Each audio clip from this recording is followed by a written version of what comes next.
कांग्रेस सांसद प्रियंका गांधी वाड्रा ने कहा, मैं प्रधानमंत्री को एक सुझाव देना चाहती हूं क्योंकि प्रधानमंत्री का समय बहुत महत्वपूर्ण है। प्रधानमंत्री का समय रोजगार उपलब्ध कराने, विकास को बढ़ावा देने और बड़े उद्योग स्थापित करने में लगना चाहिए।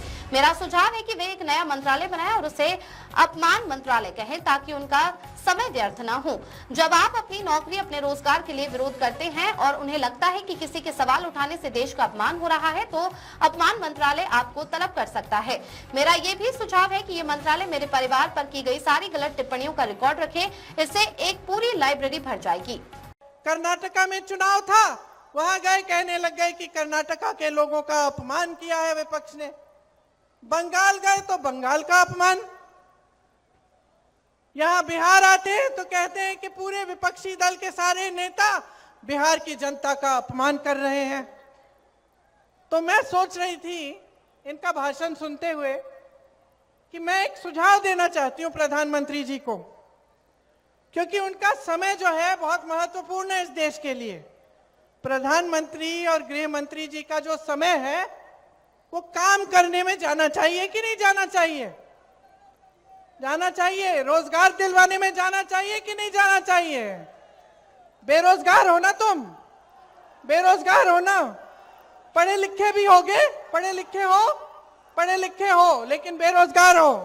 तो प्रधानमंत्री जी का जो समय है वो रोजगार दिलवाने में, विकास लाने में, बड़े बड़े उद्योगों को लगवाने में लगना चाहिए। इसीलिए मेरा सुझाव ये है कि वो एक नया मंत्रालय बना दें और उसका नाम रखें अपमान मंत्रालय। क्यों? अच्छा सुझाव है पप्पू जी। एक अपमान मंत्रालय बना दें ताकि उनका समय व्यर्थ ना हो। वो बड़ी बड़ी सूचियां निकाल देते हैं कि हमें इसने गाली दी, उसने गाली दी, इसने हमारा अपमान किया। तो खुद क्या बैठ के सूची बनाएंगे?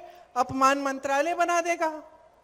और जब आप अपनी नौकरी, अपने रोजगार के लिए धरना प्रदर्शन करोगे और उनको लगेगा कि देश का अपमान हो रहा है क्योंकि कोई सवाल उठा रहा है, तो अपमान मंत्रालय बुला ले आपको, है कि नहीं?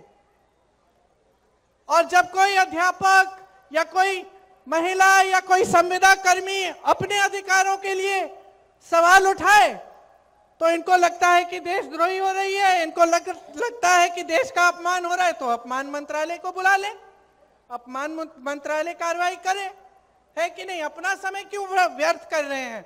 और इस अपमान मंत्रालय में मेरा यह भी सुझाव है कि मेरे परिवार के बारे में जितनी इन्होंने गालियां दी और जितना उल्टा सीधा बोला उसका भी रिकॉर्ड रखा जाए। एक लाइब्रेरी पूरी बन जाएगी किताबों की, भर देंगे उनको। क्योंकि अफसोस की बात यह है कि इन फिजूल की बातों में आपका समय बर्बाद किया जा रहा है।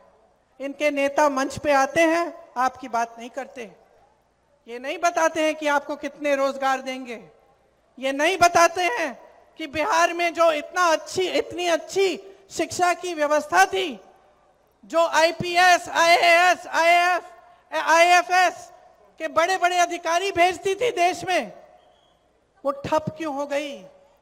बताते नहीं है कि पेपर लीक क्यों हो रहा है आपका, कि जो ये नौजवान सारे यहाँ खड़े हैं, पढ़ते हैं, लिखते हैं, सालों ये संघर्ष करते हैं, पेपर देते हैं भर्ती के लिए और पेपर लीक हो जाता है, रद्द हो जाता है, कोई घोटाला हो जाता है, कोई पैसे ले रहा है उसमें से। ये नहीं बताते कि क्यों हो रहा है और उसको रोकने के लिए क्या करने जा रहे हैं।